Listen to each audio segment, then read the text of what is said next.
Now, why is it that some anglers always seem to catch fish and others struggle every trip out? It's not skill or luck, but it's actually something way deeper. And if you're not paying attention to it, you're already losing.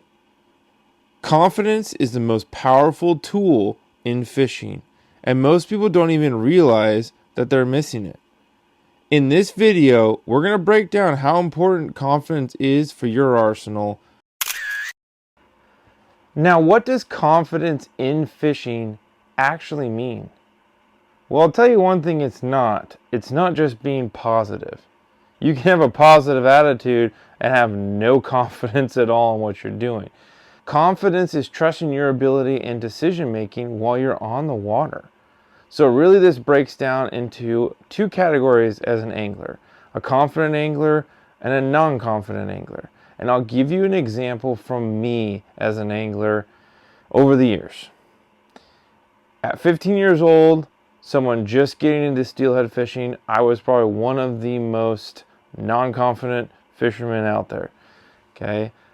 I was going to areas trying, the hopes of the fish of 1,000 casts, hearing the stories, seeing fish around and being caught, but not having success myself.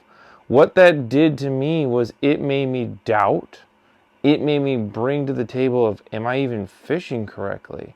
So not being confident put me already on a down level of just trusting myself as an angler. So I had to, through trials, tribulations, error, everything in between, to learn through observing other anglers around me, seeing what people are using and how they're fishing. Because there's so many factors that come into play with your presentation, how you're fishing, all these different things. But if you're confident in how you're doing it, you're going to be a lot more successful. So, fast forward now, over 20 years later, those experiences as a non-confident angler brought me to the confidence that I have today. I have specific gear that I am confident in throwing. I know how that will fish, and I will maximize my success because I am taking that time to fish something that I know will work. That's confidence. So I gotta ask you, how many times have you gone changing your lures in an hour's time frame? You're not adapting it that much if you're changing too many times. You're doubting what you're doing. And that lack of confidence can really hinder your ability to be fishing through the right water, fishing in the right areas, and making sure you maximize your success while you're out there. I got 4 different steps now. I'm going to show you what mistakes you're making and how we can correct those and help you become more confident. Now there's 4 hidden ways that the lack of confidence is actually killing your success. We're going to start with number 1, and that is rushing to make your decisions. For example, you get down to the river with a bunch of extra people, but you rush down there to get a spot. What you might be overlooking is some key details that a confidence angler knows to take their time, get their gear prepped ahead of it, and be ready to go, versus somebody who's rushing through the motions just to blindly go out there and start casting in hopes of intercepting a fish. There's a lot to be said about the difference between those anglers again in parallel. So having confidence in being able to know what to be looking for can really make a difference. But if you're making that mistake of rushing, you're going to be actually having problems. Number 2 is changing your setups or your lures too often. And I am so guilty of this. Just ask my wife. We're out fishing on the boat and the bite is slow.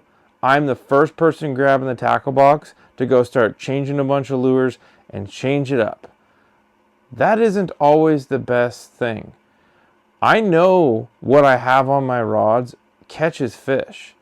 So instead of taking all that extra unnecessary effort in just changing gear to change gear, you got to start looking at more of what's happening around that.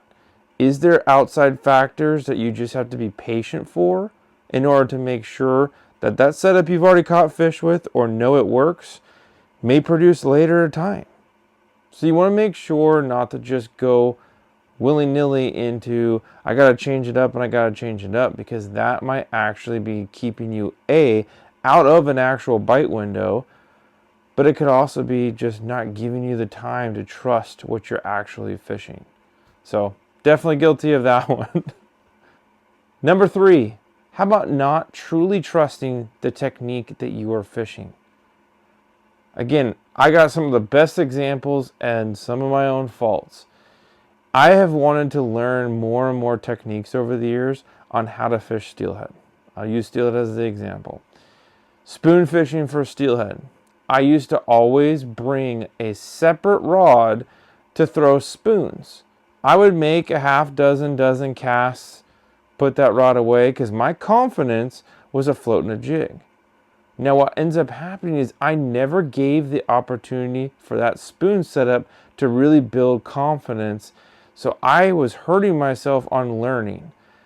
Now, a way to combat that, I only brought one rod and a half dozen spoons in my pocket, and I just said, hey, I'm going to commit to this technique, and I am just going to see what happens and learn from it. That is how you become a better angler, is taking the time and effort to really force yourself out of your comfort zone and be a little more well-rounded. I think that helps all of us become better anglers, because the conditions are never the same. So making sure you don't make that mistake and just, I give a little half effort, few casts that didn't work, I'm going back to what I trust. Whereas you could have given it a little more time, that original technique could have been the difference maker on that trip. Now, number 4, when you let doubt creep in too soon, you might just pack your stuff up and leave. I mean, how many stories do we feel as anglers you can recall? Oh man, I packed all my gear up, fish weren't biting, new person walks right down, first cast, hooks a fish immediately. Right in the same water that you were fishing the entire time. So what does that say? A confident angler knows the better times to be there on the water, and sometimes that means sticking it out. If you know there's fish around, sometimes what you have to do is make sure you're looking at how you're presenting the gear.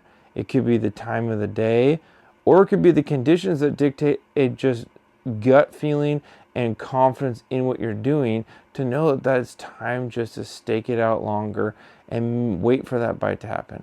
Wait for something else to trigger what you know should be working. When you doubt that, that's where you start second guessing and you start making irrational decisions, and you could hinder yourself from being in the spot at the right time.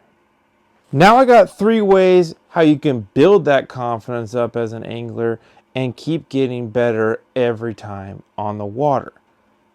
The first thing you're going to do is you're going to pick a setup and stick with it.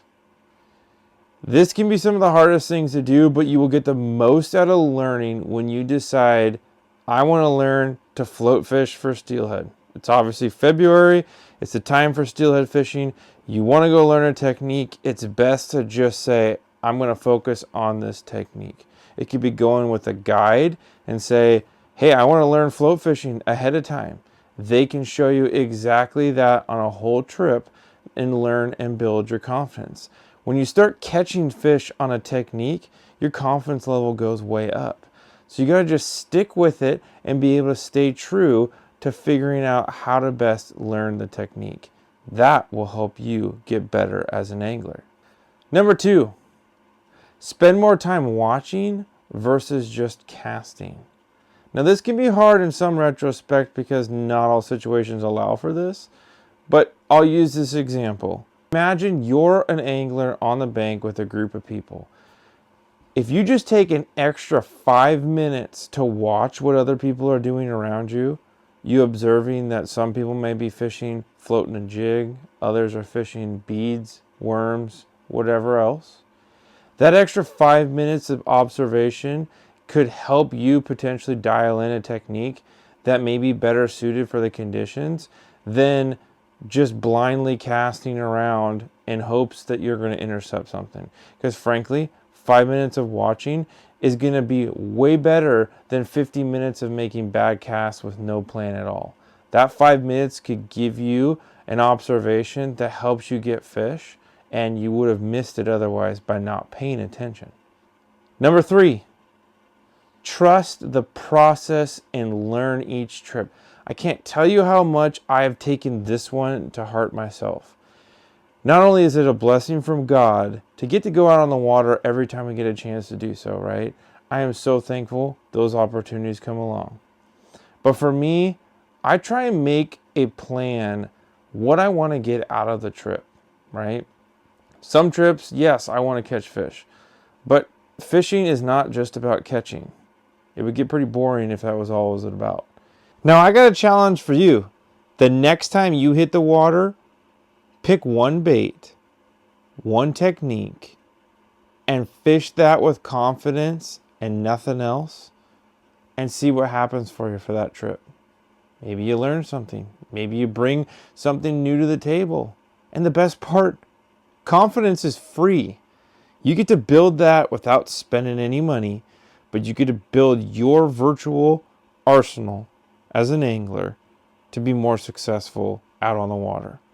Now, I know you guys like this video. I really think you're going to like this one with the top 5 baits for February. Check it out. Give us a like and a thumbs up. Subscribe below, and we'll catch you on the water. Fish on!